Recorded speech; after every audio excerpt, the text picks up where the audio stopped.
নেতা হিসেবে শান্ত ভালো, গেম সেন্সও দারুণ।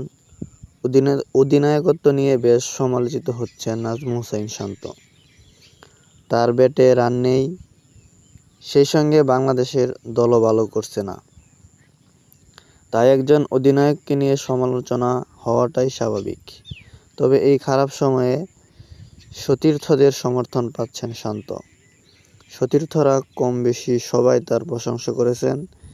এবার সিনিয়র ক্রিকেটার মাহমুদুল্লাহ রিয়াদের মুখেও জড়ল শান্তর বন্দনা। তিনি জানালেন, নেতা হিসেবে শান্ত অনেক ভালো। এছাড়া অধিনায়কের গেম সেন্সও দারুণ বলে মনে করেন এই অলরাউন্ডার। বিশ্বকাপে খেলতে যাওয়া ক্রিকেটারদের নিয়ে ধারাবাহিক সাক্ষাৎকার প্রচার করেছেন বিসিবি, যার নাম গ্রিন রেড স্টোরি।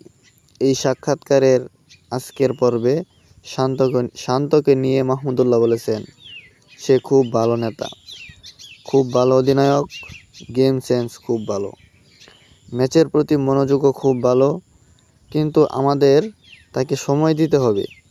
কিছুদিন হলো অধিনায়কের দায়িত্ব পেয়েছে, সময় দিতে হবে তাকে। আশা করি ওর যে নেতৃত্ব গুণ আছে, ইনশাল্লাহ বাংলাদেশের জন্য ভালো করবে।